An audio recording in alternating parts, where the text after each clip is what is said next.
The Common Groundwater podcast is brought to you by CalSec, an international company headquartered in Kalamazoo that provides expertly crafted ingredients that help food and beverages look better, taste better, and last longer, all naturally. CalSec has set aggressive goals to send zero waste to landfills by 2030 and to create net zero greenhouse gas emissions by 2050. You can learn more at calsec.com. Hey folks, you are tuning into Common Groundwater, a podcast by the Michigan Environmental Council, where we look at environmental issues felt across the state of Michigan widely and deeply. We talk about stories around them and solutions to them. I'm Beau, Brockett, your host. Joining me today is Carly Knott, the Energy and Climate Policy Manager of the Environmental Council. Carly, welcome back. Thanks, Beau. Happy to be here on the pod again. You were our second ever podcast guest when we launched this podcast, about 10 or 11 months ago now. At the time, you and I were talking about the intersection of climate and affordable housing. And we're back today to kind of give an update on that. Really happy to have you on. I feel like a lot has happened in these 10 months or so since we last spoke. So yeah. Great. I should also note, too, for the people watching this, that I am totally wearing the same outfit that I wore 10 months ago. Really? Yeah, to this podcast. I did change my undershirt. Okay. This is brown instead of orange, but I realized as I was setting up for this episode that I'm wearing the exact same outfit, so. Well, it's full circle. Yeah, great continuity, yeah. As I asked you 10 months ago, throughout this little housing climate mini-series, I try to ask fun little icebreaker questions around housing. Figured we'd end this little mini-series run today the same way. So would you mind sharing with the audience any features of a dream home that you have that you feel like you gotta have as you look for any future houses of yours? Yeah, that's a fun question. I feel like a big thing for me is having a lot of windows and light. A lot of south and west facing windows, because I have 30 houseplants that need a lot of sun. So having sun for them is good. And then also I like the sunshine. So having a home that's very sunny, I think, is probably my biggest thing. But also the window should be energy efficient. Otherwise it's going to be really hard to keep it warm in the winter. Yeah, very true.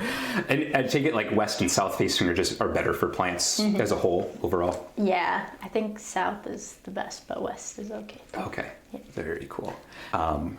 My dream house feature would be a front porch. I have great memories of visiting my family and just us hanging out and talking. Sunday mornings on the front porch, watching the cars go by, the people go by. Very peaceful. I like people watching. So I feel like that's a must-have feature. Yeah, I love a good porch too. Mm-hmm. I love seeing those old Victorian homes with huge porches. I'm that'd be so nice for entertaining. You're just I love sitting out on the front porch, sipping coffee in the morning, Yes. Oh, I would love a wraparound porch. That'd be great, like those Victorian homes sometimes have. Well, again, 10 months ago, you joined us on this podcast to talk about the ways in which healthy, affordable, green homes can not only benefit people's pocketbooks, but also our climate. And I feel like maybe to a podcast listener who's maybe first coming in, maybe this is their first episode, it might seem strange to hear we kicked off this big podcast talking about something that maybe doesn't feel as innately environmental as something like PFAS issues or solar panels might. Could you just reiterate why the Environmental Council and so many advocates made this a laser-focused sort of priority this past year or so? Yeah, so I would say when it comes to climate and reducing our emissions, buildings are a huge part of that. Often we think of the electric grid and transportation, electric vehicles, but buildings are kind of the next step. I think it's around 2/3 of all homes are still heated through fossil fuels. And yeah, it's just a big opportunity, both from an electrification perspective, but also just improving energy efficiency. Any less energy that we have to use is less emissions that are going out into the atmosphere. But I think apart from the climate benefits, which are great too, is that this is really a people-focused issue. In Michigan, we have some of the highest cost for energy rates in the country, especially in the Midwest. So any less energy we're using in our homes is going to make our utility bills that much more cheaper, and people are better able to afford to live in their homes. And also it just makes a home more comfortable and safe when you're able to live in it at the correct temperature. Being able to live in a warm home in the winter or a cool home in the summer. And especially in Michigan too, we have a lot of power outages that happen. We've seen more frequent storms lately. That's an effect of climate change, and a lot of times those storms will cause power outages in people's homes, and having more energy efficient homes means your home is more climate resilient too. So if it's the winter and we have a big ice storm and your power goes out, your home, since it's more weatherized, more energy efficient, is going to stay warmer for longer in those instances, and you'll be better able to weather that storm and that power outage too. Yeah, I love that. It really does feel like an issue that addresses urgent needs on multiple fronts, as you just kind of mentioned, right? Housing affordability, more resilient homes and buildings against power outages, and creating a better climate future for the state. Again, 10 months ago when we last talked, we really spoke about kind of two different buckets, so to speak, of advocacy that you and others were pursuing. The first being housing investments, like funding investments in healthier, more affordable, more sustainable housing, and more updated building codes. Codes being the sorts of standards that people have to follow to build safe and renovate safe buildings. At the time when we last spoke, the budget session was just underway. We were really making a big effort to get some housing investments in on that front. Could you tell us a little bit about how that went and where we're at now?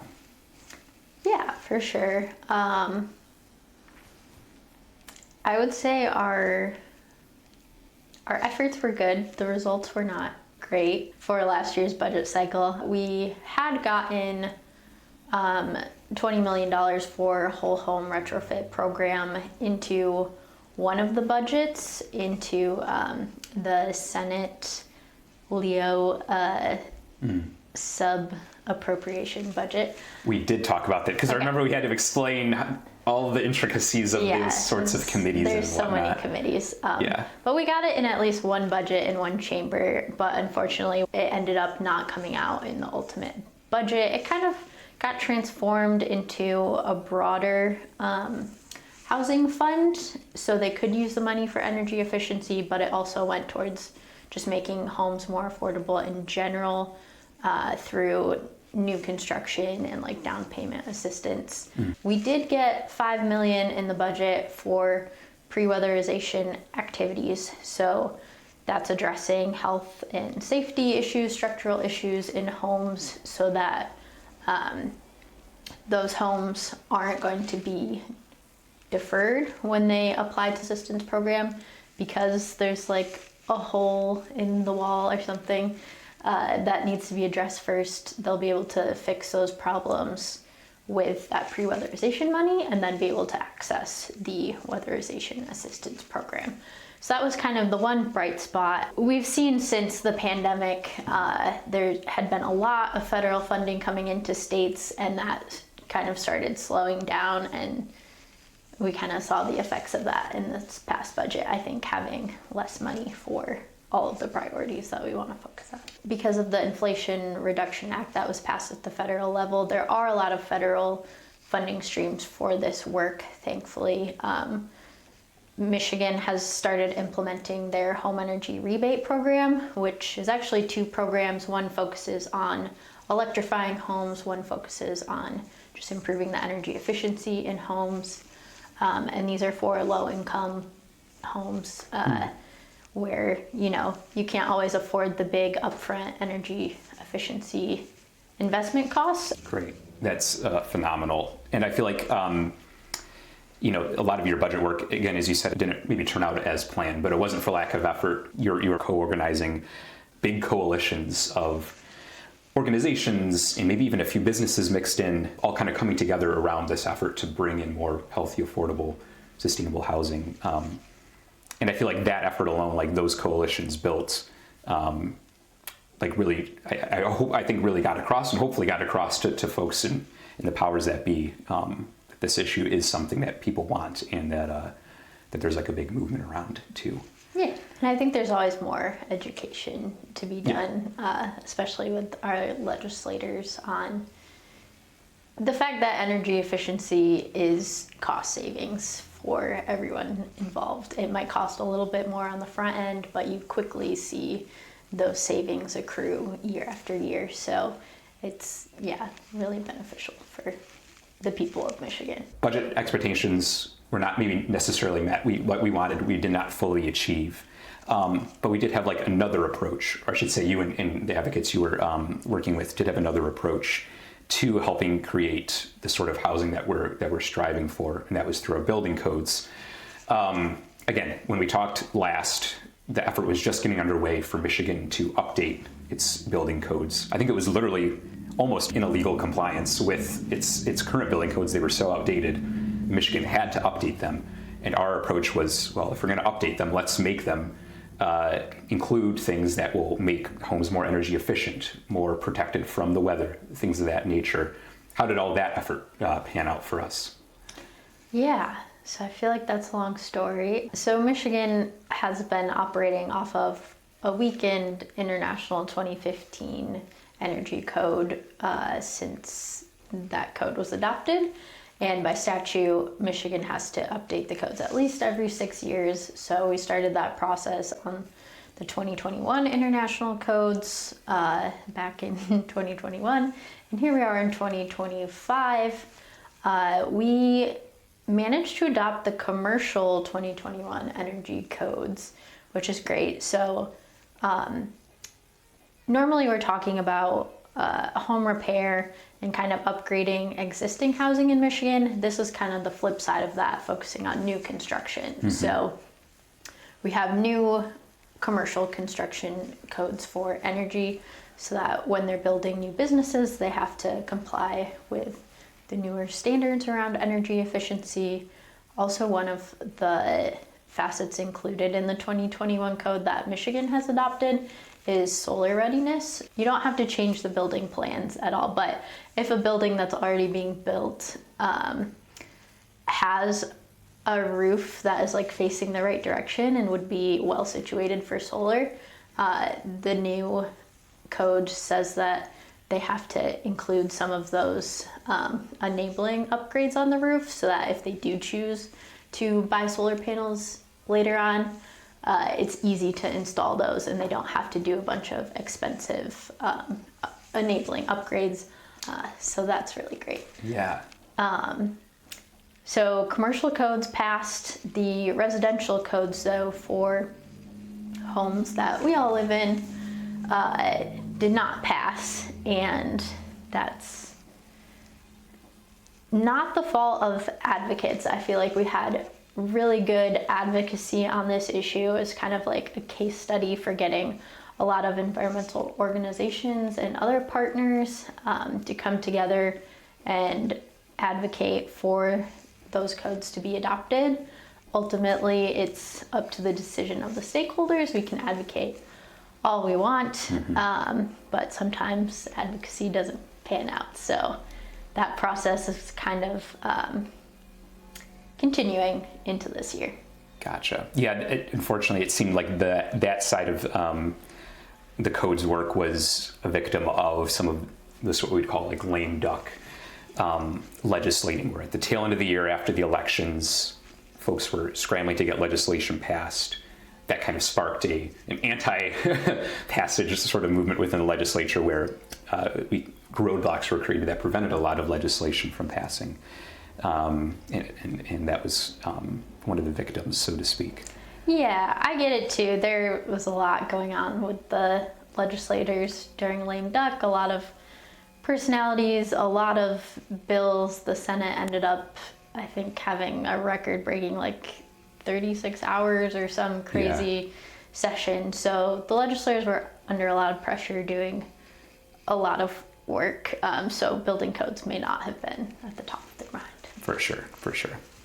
And I also got a shout out too. I know we talked about the coalitions that kind of coalesced around this, but around the codes work in particular, we had I think over 360 individuals, reach out to lawmakers who are in key positions to say we want building codes passed, not just for businesses and other commercial buildings, but for homes as well. And I think that was a really neat effort to see unfold, especially around a topic that again, it takes a little bit of explaining to do. Yeah, I think it's amazing, and really shout out to our coalition and all of our partners that we've worked with on this. I myself can do very little on my own, but when we have so many people who understand the importance of building codes and can get that many citizens in Michigan to reach out to their legislators and tell them that updating the building codes is important, I think that's amazing to see what the movement can do there. Totally.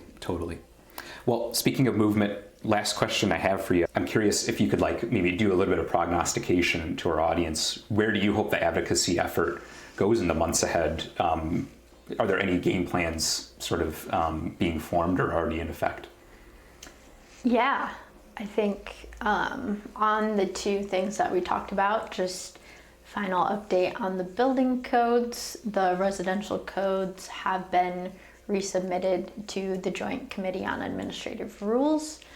So as with any rule set, 15 session days have to pass where both the House and the Senate are in attendance and achieving quorum, and then the rule sets will automatically be adopted. So at this point, the strategy can kind of be just to sit back, wait those 15 days for the rules to be adopted. We don't necessarily have to do a lot of direct advocacy, although I appreciate everyone who has been advocating for the issue. So very hopeful that we'll see those codes adopted soon, and then we can start working on the 2024 codes, which I'm happy to do. Yeah. And as far as the whole home retrofit program that we have been advocating for the past 4 years now, maybe, we're continuing to advocate for that. Like I said, there's a lot of different federal funding streams that have come to the state, but they're kind of spread out across several different state departments. Yeah. So we really do just need more coordination between the departments.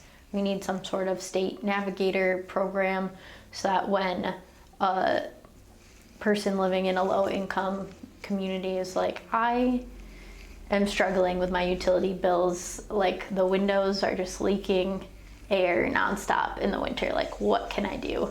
That there's a website they can go to see the different opportunities of what they can apply for and receive funding to make those upgrades on their home or their rental building, things like that. It's just good to see what resources are available, and right now our state doesn't really have something like that. There's not a single application to apply to all of these different sources. Really like that. So let's work on updating codes so that when new things are being built, new buildings are being built, they're done so in a more energy efficient, healthier way. And then let's make the process of applying for and receiving funds to make current homes better, easier for folks. I really like that. It's future oriented in the sense that we're working on new construction, but it's also still focused on the current housing stock here in Michigan. With that, Carly, thanks so much for joining us on our podcast episode. Really appreciate you. Yeah, thanks, Beau. Thanks for having me back on the podcast. Happy to join and hang out with you for a little bit. Yeah, no problem. And, for the folks tuning in, know that, this work just doesn't end at the podcast. Carly and the coalitions and other people will be working hard on updating Michigan's housing for the better. If you're interested in staying in touch with that, you're more than welcome to follow the links in our description. You can subscribe to our email list, or you can follow us on social media, and we'll be giving updates throughout the months ahead and beyond around those things. Lastly, I want to give a shout out and a thank you to our sponsor, Kelsec, a spice company based in Kalamazoo.